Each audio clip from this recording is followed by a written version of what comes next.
Would it have been in America's better national interest if you had given him full immunity? If you said, look, let's park the possibility you plead the fifth. You were the figurehead for the biggest public health crisis of our lifetime. We're going to give you complete immunity. Just come and tell the absolute truth. Would that, with hindsight, have been a better strategy? Typically, when people are offered immunity, the people that have aided and abetted a crime at a lower level are offered immunity to tell the truth about people who are giving the orders.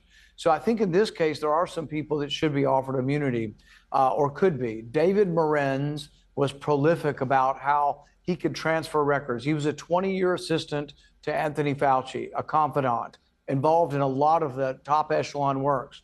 But he told people explicitly and repeatedly how to destroy records, how to avoid FOIA.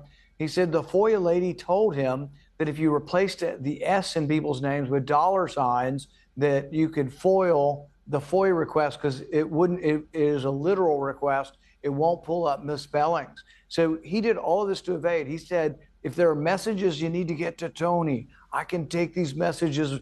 I can take them verbally. I can take them handwritten. I can take them by carrier pigeon. Okay, I made that part up. But he said he could take messages around the government channels to evade the rules of government. I think he's somebody who, if he were willing to testify that Anthony Fauci instructed him on these matters, would be something that I think somebody ought to consider granting him immunity because he could get further to the truth. I would have, I guess, a softer opinion of Anthony Fauci if he would come forward and say, I am sorry, I made some mistakes. I made a mistake, particularly on gain-of-function research in a closed system, not known for openness, a totalitarian government. See, when he was asked whether or not he had ever visited the labs in China or whether they'd ever been inspected, he knew of no oversight of the labs. And to my knowledge, the labs have never been inspected for safety. But many, many scientists came forward and said this shouldn't have been done in a BSL-2. The ranking goes from 1 to 4, with 4 being the safest. Some of these experiments were done in a 2.